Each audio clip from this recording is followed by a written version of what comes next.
namoonni hedduun kun sobaa warri jedhanis jiraachuu danda'u. Warroonni immoo irra gahee arges dhugaadha ta'uu danda'a.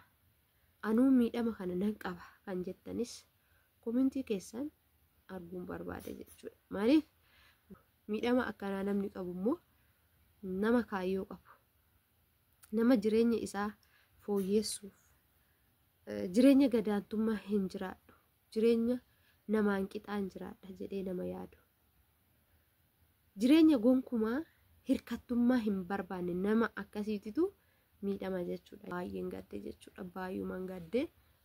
Egaa maal isiniin jechuu barbaadeta walumaa galatti osoo akkas ta'e isin hoo maal gootu? Wanni gootan mee waan gootan natti hima. Osoo obboleettii keessanii biyya ormaasitti xaarratachaa jirtu, egaa gaa'ila godhattee deemtee mariidhaan deemanii, marii kana erga deemaniin booda immoo akkamitti abbaan manaa obboleettii keessanii fuudhee daa'ima hoo godhatu miirri akkamii isinitti dhaga'amaa? Maal gootu?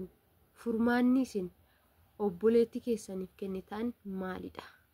Komentii keessan nan barbaada.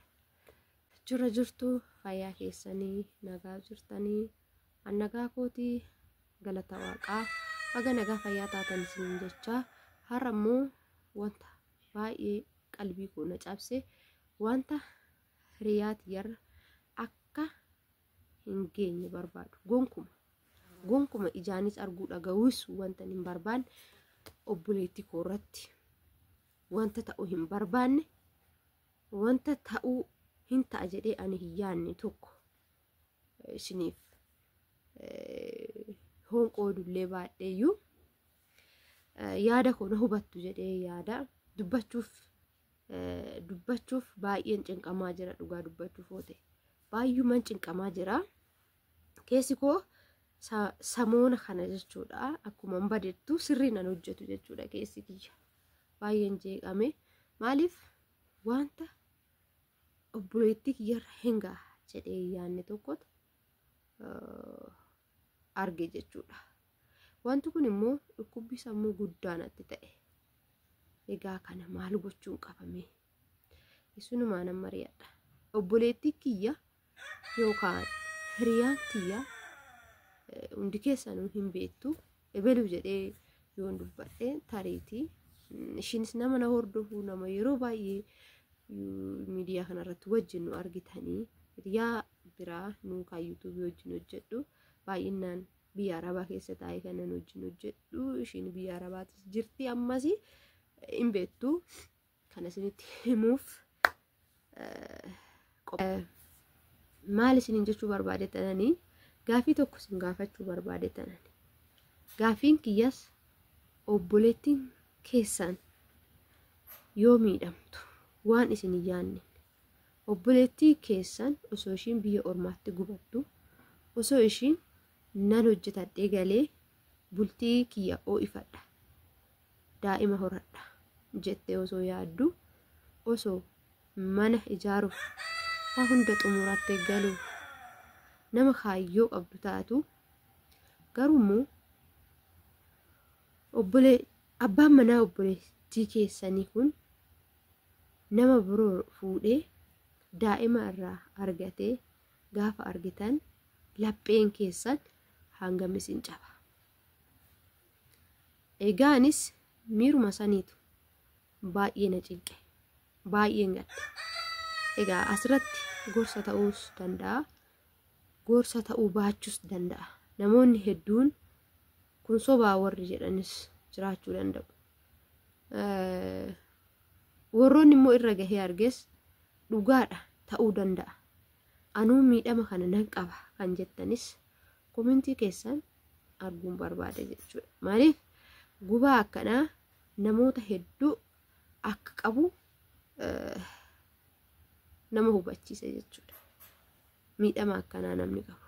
Miidhama akkanaa namni qabu immoo nama kaayyoo qabu. Nama jireenya isaa fooyyeessuuf, jireenya gadaantummaa hin jiraadhu, jireenya namaan qixaan jiraadha jedhee nama yaadu. jireenya gonkumaa hirkattummaa hin barbaanne nama akkasiititu miidhama jechuudha yeroo baay'ee. Obboleettiin kiyyaa kunis maqaa ishii dha'uu hin barbaanne kunis akkuma ta'etti ta'e nama kaayyoo qabu, nama baay'ee nama gorsu, nama baay'ee nama jajjabeessitu, mooraalii guddaa yoon anillee hojii koo keessatti hir'ina qabaadhe iddoo akkanaa hir'ina qabda sirreessi, iddoo akkanaa akkana godhi naan jedhee nama na gorsu kana, nama na cinaa rakkadhees waan hundaa ta'es yeroo gaariis yeroo badaas wajjin dabarsine obboleettii koo garaa tokko baane caala kan wal caalannu yoo akkanatti kanaan argu baay'een gadde jechuudha. Maaliif nama kaayyoo qabu gufuu hedduu barbaada. Garuu immoo haala kanaan argu kootti baay'een gadde jechuudha. Baay'umaan gadde. Egaa maal isiniin jechuu barbaade ta'u walumaa galatti osoo akkas ta'e isin hoo maal gootu? Wanni gootan mee waan gootan natti hima. Osoo obboleettii keessanii biyya ormaasitti xaarratachaa jirtu egaa gaa'ila godhattee deemtee mariidhaan deemanii marii kanaa erga deemaniin booda immoo akkamitti abbaan manaa obboleettii keessanii fuudhee daa'ima hoo godhatu miirri akkamii isinitti dhaga'amaa? Maal gootu? Furmaanni isin obboleettii keessaniif kennitan maalidha? Koomentii keessan nan barbaada. Furmaan isin gootan maalidha? Nama sanoo adabbii kennituuf moo cal'istaniituma dhiistu moo adabbiin isaa sunoo maali? Kana qofa isinirraa barbaada. Egaa viidiyoo kana dheeressuu hin barbaadu. Waan garaa koo na tuqee na gubeefanii malee akkanattis miira akkanaatiin dubbachuu hin barbaanne ture. Tariitii namoonni hedduun namoonni miidhaman jiraachuu danda'u jedhee tanaan tariitii immoo namoonni hedduun gadi qabataniituma abbaa warraa isaanii irrattis fuudhus kan hin dhageenyes hedduu jira. Hamma obboleettiin kiyya kun hin dhageenye waan isin ajaa'ibu keessa waan beektu tokko hin qabdu. Garuu abbaan manaa ishii daa'ima horate. Kun immoo anaan gadda laphee keessaa nan baane ta'e jechuun yoomiyyuu. Maaliif obboleettiin kiyya daa'ima argachuu hin hawwiti.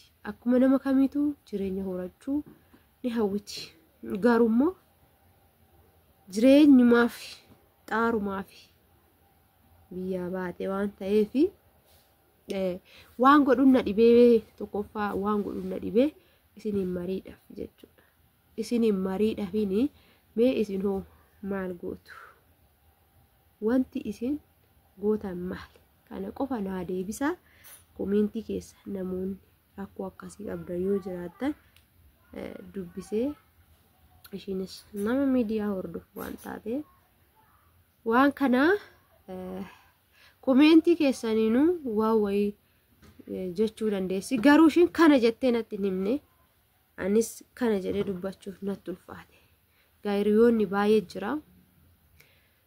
Hiriyoota hunda keessaa ishee tokko. Ishiin baay'ee jaaladhu jechuudha. Ishiin baay'ee kabaju, ishiin baay'eetti dhiyaadhu. Kana fakkaata. Hiriyoonni hin beekamanii ammas maqaa nama sanii adda baasuu hin barbaadu. Kana fakkaata. Mee isin maal gootu?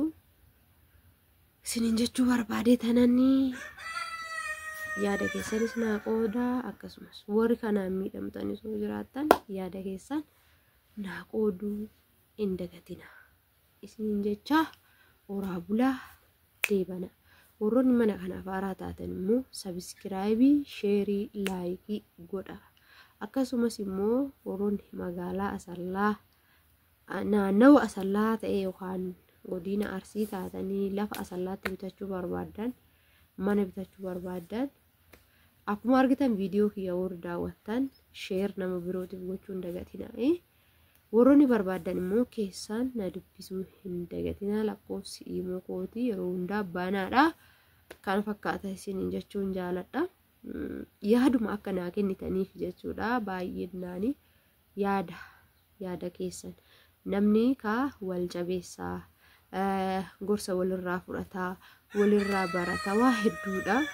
Kanumaafuu akka yaada keessan